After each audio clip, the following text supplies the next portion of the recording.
चलिए तो आज आप लोगों के बीच, आपके ही बीच से कभी पढ़ कर के निकला हुआ छात्र, ये जिसको शायद बोर्ड में देख रहे होंगे, यहाँ लिखा हुआ है, ये ब्रजेश कुमार जो स्टेशन मास्टर है। ये ब्रजेश कुमार जो वर्तमान में स्टेशन मास्टर है, वो अभी आए हुए हैं हमसे मिलने के लिए। और जब से नौकरी हुआ वो यहाँ कोचिंग संस्थान पे कभी नहीं आ पाए थे, और आज वो आए हुए हैं। हम ब्रजेश को आमंत्रित करते हैं। आइए ब्रजेश जी। तो ये आज आए हैं। देखिए, वैसे जब हम शुरुआत किए थे पढ़ाने के लिए, तो ये उस समय में भी पढ़ा था। कुछ दिन के बाद ये आया था पढ़ने के लिए, और बहुत ही ईमानदारी के साथ और बहुत ही मेहनत के साथ ये अध्ययन किए थे। और उसका परिणाम है कि पहले इधर से पहले इन्होंने ग्रुप डी में ज्वाइनिंग लिए थे। पहले ग्रुप डी में ज्वाइनिंग लिए थे, फिर ग्रुप डी के बाद फिर इन्होंने क्या कहते हैं, ये ग्रुप डी के बाद डायरेक्ट ये वो जो दिए थे एनटीपीसी वाला, हाँ, एनटीपीसी देने के बाद इन्होंने वर्तमान में स्टेशन मास्टर को ज्वाइन किया हुआ है। वैसे इनका दरोगा का भी रिजल्ट आया हुआ था ना जी। दरोगा में कितना मार्क था? उसमें था लगभग 90 प्लस की, ऐसे 92 प्लस था ना। बहुत ज़्यादा मार्क था। लेकिन किसी विद्यार्थी ने इसको कहा, या कोई लड़का ने कहा कि दरोगा में डायरेक्ट दरोगा को डीएसपी मान लेके गाली देता है, जिसके चलते ये नहीं गया दरोगा में। जो हम पीछे में भी बोलते हैं और आज सामने में भी है, क्या यही बात ना है? कोई लड़का आप ही का साथी ये दरोगा में मतलब कहीं नौकरी कर रहा है, तो जरा आप आज इन लोगों को थोड़ा अपना ये हिसाब से बता दीजिए कि अभी आप कहाँ पर ये नौकरी कर रहे हैं, और आपने जो सफ़र तय किया था 2014 से आप शुरुआत किए थे, इंटर 2014 में किए थे। हाँ, हमको याद है। और ये उस समय में आए थे पढ़ने के लिए, तो थोड़ा सा बता दीजिए शॉर्ट में ही। थोड़ा ऐसा बात बताइए जिससे कि इन लोगों को भी सफलता मिले। आने वाला समय में ये लोग भी आपकी तरह मेहनत करके स्टेशन मास्टर बने, दरोगा बने, उससे आगे बीपीएससी तक जाए। और आगे जो आप प्लान किए हैं, थोड़ा उस पर भी चर्चा कर दीजिएगा। सभी को नमस्कार, धन्यवाद। और हमने पढ़ाई शुरू किया था 2014 में, इंटर करके यहाँ पे आए थे सहरसा में पढ़ने के लिए। तो उसके बाद मैथ रीजनिंग पढ़ने के बाद जो है जीके कहीं भी नहीं पढ़ रहा था। तो फिर सर के पास आकर के जीके जो है सर के पास पढ़े, और जीके इस तरह से पढ़े सर के पास कि समझिए कि मेरा कुछ भी कोई भी प्रश्न आता था तो मेरा नहीं छूटता था जीके का। और तैयारी करते करते उसमें काफ़ी मेहनत करना पड़ा। आप लोग भी कर रहे होंगे, तो मेहनत तो आपको करना ही पड़ेगा। उसके साथ आप समझौता करेंगे तो फिर आपको दिक्कत होगी। उसके बाद 2019 में जो है मेरा 10 अगस्त को ज्वाइनिंग किया था जबलपुर में ग्रुप डी में। और वहाँ पे मेरा हुआ था इंजीनियरिंग विभाग में ट्रैक मेंटेनर। आप लोग सुने होंगे, ट्रैक मेंटेनर होता है, और उसमें काफ़ी मेहनत करना पड़ता था। इतना मेहनत करना पड़ता था, कई बार मेरे आँख से आंसू आ गया था। इतना मेहनत करने के बाद, क्योंकि सर के पास देते थे टेस्ट में, तो मेरा अच्छा खासा रैंक आता रहता था। पहला दूसरा ही स्थान ये रहते थे हमेशा। तो बस वहीं वहाँ से कोशिश करके 10 घंटा टोटल ड्यूटी हो जाता था। 8 घंटा ड्यूटी, 1 घंटा लंच, उसके बाद जो है आना जाना लगा करके 10 घंटा टोटल वहाँ पे मेरा टाइम जाता था। उसके बाद भी मैंने पढ़ाई शुरू कर अपना रखा, कोई कमी नहीं। बस सर का जो कॉपी सब मेरे पास था ही, और इस तरह से सर के पास पढ़े थे कि मेरा कोई भी ऐसा नहीं था। हर टोटल चीज़, कोई यदि कोई ऑब्जेक्टिव बोलता था तो मेरे पास पूरा आ जाता था कि हाँ ऐसे ऐसे है, उसको पूरा डिटेल बताता था। और आप लोग भी कोशिश कीजिए, जब भी पढ़ते हैं, यहाँ से रूम जाते हैं तो बात करते हुए मत जाइए, उस चीज़ को स्मरण करते हुए जाइए। जो यहाँ पढ़े हैं उसको एक बार रिकॉल करते हुए जाइए। और यदि कुछ छूट रहा है तो रूम पे पहुँच के एक बार देख लीजिए कि क्या छूट रहा है, तो फिर आपको दोबारा उसको पढ़ने का ज़रूरत नहीं है। एक बार उसका कॉपी बनाते जाइए। फिर एनटीपीसी का मेरा फॉर्म भरा हुआ था जबलपुर में। सतना जो है आप लोग पढ़ते होंगे, सीमेंट के लिए काफ़ी फेमस है, सतना कटनी। और जबलपुर वहाँ पे है, तो वहाँ भी एक धुआंधार जलप्रपात है नर्मदा नदी के तट पे। और वहाँ पे जो है पढ़ते पढ़ते जो एनटीपीसी का एग्ज़ाम आया। सर का जो भी मेरे पास कॉपी था, ये हिस्ट्री का, पॉलिटी का, इकोनॉमिक्स का जो भी था, सभी कॉपी को रिवीजन करके एनटीपीसी का मैंने एग्ज़ाम दिया था। तो 100 में मेरा आया था 94 पॉइंट कुछ आया था पीटी में।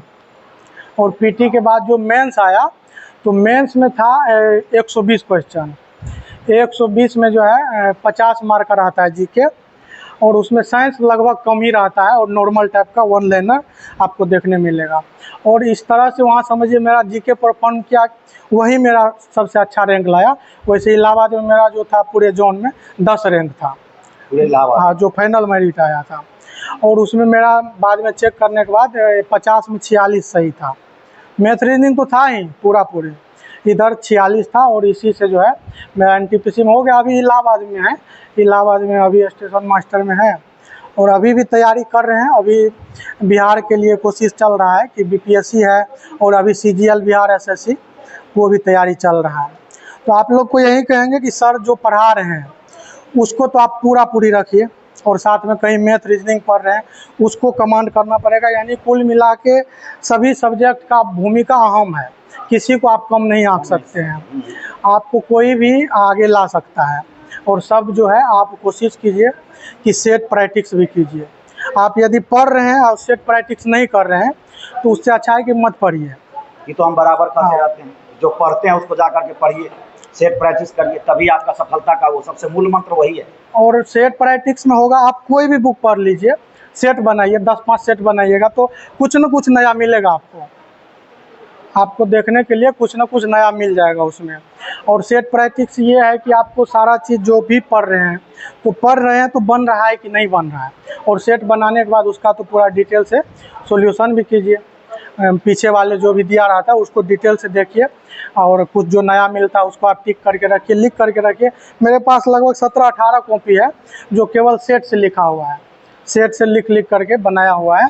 और सर जो पढ़ाए तो वो तो मेरा मतलब क्लियर ही था। हम जो बोलते हैं आप लोगों को, कोई भी सेट, चाहे प्लेटफॉर्म या हो कोई भी सेट हो, उसके पीछे में जो डिटेल क्या रहता है, जैसे मान लीजिए हम जो चीज़ नहीं पढ़ाए हैं तो हम बोलते हैं ना उसको आप कॉपी में लिख लीजिए और उसको बार बार रिवाइज करते रहिए। वही बात बोल रहे हैं कि उसको बार बार रिवाइज करिएगा तो इससे होगा कि आपका हर एक क्वेश्चन को पकड़ बन जाएगा। और जब हर एक क्वेश्चन को पकड़ बन जाएगा तो फिर तब तो छूटेगा ही नहीं। तो हम ये भी बोले थे कि इस बीच में या इन्होंने सोचा कि इस तो चल ही रहा है और हमको ये बनना कौन सी है, बीपीएससी माध्यम से ये प्रयास में लगे हुए हैं कि क्योंकि इस बीच में इसके घर में कुछ हम बोले थे कि कुछ ऐसा मामला आया, उसके बाद इन्होंने सोच बनाया कि नहीं हमको क्या बनना है, डीएसपी बनना है।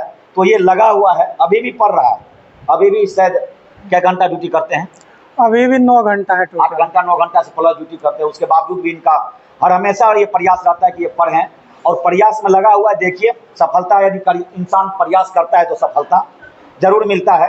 तो एक बार इनके आने के बाद आप लोग उतना बढ़िया से ताली नहीं मार देंगे, जोरदार ताली मार दीजिए कि आप लोगों के बीच आए हैं। और एक प्रकार का ये समझिए आपके लिए मोटिवेशन है कि कहीं ये कोई पटना और दिल्ली नहीं गया। पूछिए, ये केवल और केवल सहरसा से पढ़ करके बस पटना गए होंगे तो आप परीक्षा देने के लिए दिया गया जी जी, कभी पटना नहीं गया इन्होंने, लेकिन मेहनत किया तो घर पर ही कोचिंग पर डेरा पर ही इतना मेहनत किया जिसका परिणाम है कि आज ये स्टेशन मास्टर है। और प्रारंभ में जो है इंटर के बाद मैंने वहीं पे रूम लिया था पटना में, पटना में रूम ले लिया था, पैसा भी दे दिया था, सब प्लान सेट था। यहाँ पे यहीं पे जो है थाना चौक के पास एक रूम था, मेरा मतलब भाई था, उसी का दोस्त था, सब सामान भी था कि सुबह में राजरानी पकड़ना है। पूरी रात नींद नहीं आई, पता नहीं क्या क्या नहीं चल रहा था मेरे दिमाग में कि वहाँ जाएंगे हो सकता है कि कोई समस्या लेकर के रिटर्न आना पड़ जाए, फिर क्या होगा नहीं होगा, बहुत सारी चीज़ आ रहा था। फिर यहीं पे पता चला कि यहाँ पे एक सर जी हैं और एसएमटीसी में सर भी वहीं पे पहले आते थे। और फिर सर जो यहाँ पे प्रारंभ के मेरे दिमाग में तो था ही नहीं कि कहीं जीत के पढ़ पाएंगे, क्योंकि हर एक जैसे आर्थिक रूप से भी मेरे दिमाग में चल रहा था कि कहाँ से इतना पढ़ पाएंगे।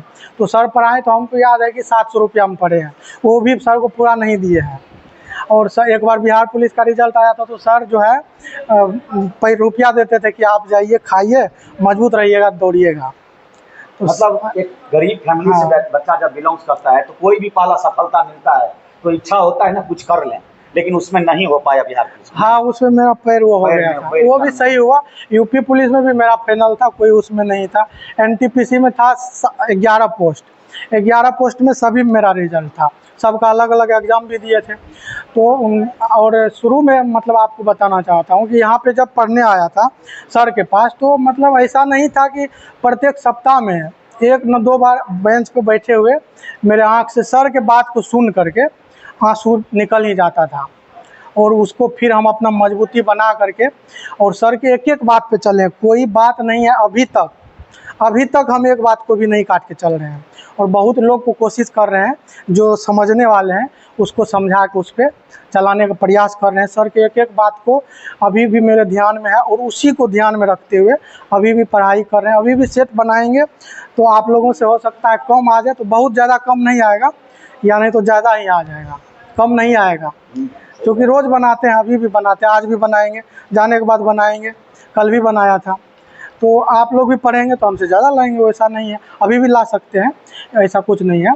तो आप लोग भी मेहनत कीजिए, सर आपके साथ हैं, और सर समझ लीजिए कि आप कहीं भी कोई मोटिवेशन का ज़रूरत नहीं है। सर खड़े हैं, सर के मुंह को देखिए, बात सुनिए और इनके बात पे चलिए। जो पढ़ा रहे हैं वो कीजिए, आप हर एक जगह लागू कीजिए, और ईमानदारी निष्ठा से आपको मेहनत करना पड़ेगा। ये नहीं कि चलो पढ़ लिए फिर कुछ दिन गांव चले गए, गांव भी जाइए, लेकिन आप एक बार आपको बता रहे हैं, मेरा गांव घैलाट जा पड़ता है, यहाँ से 16 किलोमीटर है। सर जो पढ़ाए तो उसी चीज़ को याद करते करते जा रहे थे। बहुत एक चीज़ मिस हो रहा था, याद ही नहीं आ रहा था। बहुत बार कोशिश किया, नहीं याद आया। तो एक पुल है, उस पुल पे अभी भी जाते हैं तो याद आ जाता है, तुरंत रुके, बैग था, बैग से कॉपी निकाले, बस तुरंत याद आ गया, फिर उसके आगे वाले बात को याद करते हुए गाँव पहुँच गए। तो आप लोग भी कोशिश कीजिए कि एक एक चीज़ को ध्यान रखिए और रिकॉल करने का प्रयास कीजिए। और कोई आप लोगों को यदि प्रश्न हो तो आप लोग पूछ सकते हैं।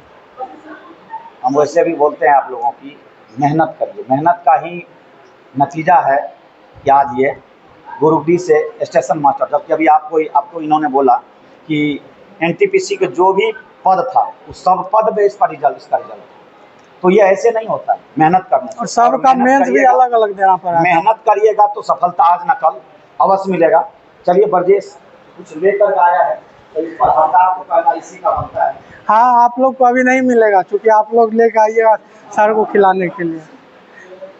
ये तो आप लोग फर्ज है ना।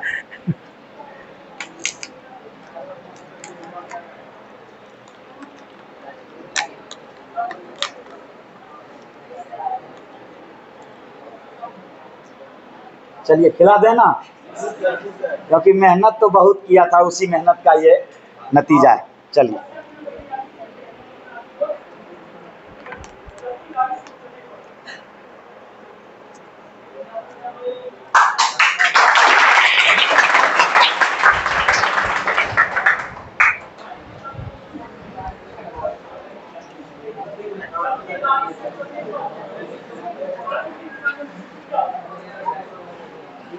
देखिए, सफलता आप लोग को मिलता है और खुशी हमें भी बहुत ज्यादा होती है, इसलिए कि हर शिक्षक एक रास्ता होता है, एक सड़क होता है जिस पर चलने वाले हर एक व्यक्ति अपनी मंजिल तक पहुंच जाते हैं और सड़क वहीं रह जाता है।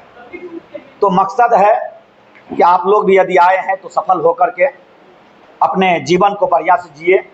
और आज ब्रजेश सफल हुआ तो शादी में भी हमको बुलाया और बहुत ही धूमधाम से शादी हुआ। हम जरूर बोलेंगे कि एक साधारण सा घर का बच्चा भी यदि मेहनत करे तो अच्छे से अच्छे फैमिली में आपका ये शादी विवाह हो सकता है। यदि आप चाहिएगा तभी आपका घर का गरीबी भाग सकता है, नहीं तो हम इसके घर पर भी गए हैं, इससे पहले भी गए हैं, और एक बिल्कुल साधारण, बहुत कोई हाई फाई परिवार का बच्चा नहीं है, बिल्कुल साधारण परिवार का है। और अभी आप स्टेशन मास्टर है, फिर भी देखिए कोई पहनावा और हाई प्रोफाइल नहीं है। अभी जो बोला इन्होंने कि हम 700 रुपया दिए थे, एक दिन सुभाष आया था जो किसी के साथ पढ़ता था, वो बिहार एसएससी है, शायद इसी बैच में था या कोई 9 से 10 में वाला बैच में था, यही में ना, बोला था हम 500 रुपया सर को दिए, नहीं बोला था, हमसे ज्यादा बुला गया लग रहा गलती। नहीं वो मेरे गांव का था, ये दूसरे गांव का था, तो हो सकता है उस समय में इनसे उतना लगाव नहीं था, तो ये जितना दिया होगा हम रख लिए। लेकिन ऐसा भी है, इसके साथ ढेरों बच्चा पढ़ा, सबको सफलता नहीं मिला। क्यों नहीं मिला? ये हमारे बताए हुए मार्ग पर चला और उन्होंने बताए हुए मार्ग पर नहीं चला। इसीलिए हम सब दिन कहते हैं यदि हमारे बताए हुए मार्ग पर आप चलते हैं तो सफलता आपकी कदम चूमेगी, वो आज नहीं तक कल निश्चित सफलता मिलेगी। बस पहला मंत्र याद रखना कि ज़्यादा से ज़्यादा एब्सेंट नहीं होइए। इन्होंने कहा कि ज़्यादा से ज़्यादा एब्सेंट नहीं होइएगा तो सफलता आज न कल अवश्य मिलेगा। ठीक, बस इतने ही बातों के साथ विदा करते हैं ब्रजेश को। और हम शुभकामना देते हैं कि इन्होंने, हम एक बात और अभी आपको लोगों को बताए थे, इन्होंने स्टेशन मास्टर रहते हुए एक व्यक्ति कुली ने इसको बोला कि सर 1 नंबर प्लेटफॉर्म पर लगा दीजिए, याद है बताए थे। तो इनको कुछ पैसा दिया, तो इन्होंने कुली के बीच में क्या किया, नहीं सही बात है, इन्होंने कुली के बीच में क्या किया, बांट दिया। इसके ईमानदारी में अभी भी कूट कूट कर ईमानदारी भरा हुआ था, और ढेर सारा विद्यार्थी दूसरे के सीट पर बैठता था।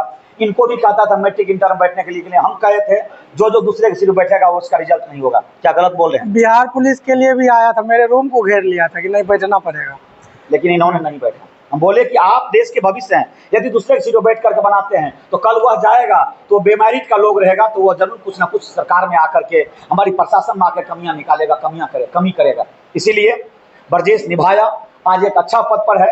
हमारा आशा ही नहीं पूर्ण विश्वास किया, और हमारा आशीर्वाद भी इनके साथ है कि ये और आगे बढ़े और आगे जाए, जो सपना है उस पद को ये प्राप्त करे। और इन्हीं चंद शब्दों के साथ वाणी को विराम करते हुए ब्रजेश को आशीर्वाद देते हैं कि आगे बढ़े, और आने वाला समय में और बाल बच्चा इनका और आगे जाए। जो कि स्टेशन मास्टर है, तो बाल बच्चा क्या बनेगा, तो हम कहते हैं जज बनाइए, क्योंकि आने वाला समय में एक ईमानदार बाप का बेटा यदि पैदा होगा, ईमानदारी से उस कुर्सी पर बैठेगा, तो कभी गरीब की आंख से आंसू जाने के लिए नहीं देगा। नहीं तो आप देखिए कई ऐसे जज हैं जो उस पद पर भी बैठ करके, जो देश का सर्वोच्च पद होता है उस पद पर भी बैठ करके, आप जानते हो इलाहाबाद हाईकोर्ट का एक जज ने कितने रुपया को चलाया और पकड़ाया, तो उस पद पर बैठ करके, उस सर्वोच्च पद होता है, यशवंत वर्मा, हाँ उस सर्वोच्च पद होता है, ऐसे ऐसे पद पर भी बैठ करके लोग जब करप्ट हो जाते हैं तो देश में बचा ही क्या होता है। इसीलिए हम आशीर्वाद हमारा साथ है ब्रजेश के साथ, और यही इसी तरह और फूलते फलते रहे, और हम जब आगे बढ़े तो हमारे उस आगे बढ़ने में इनका भी योगदान रहे। हम चाहेंगे कि आप लोग अब ब्रजेश को विदा करिए। जय हिंद, जय भारत, जय हिंद। ठीक,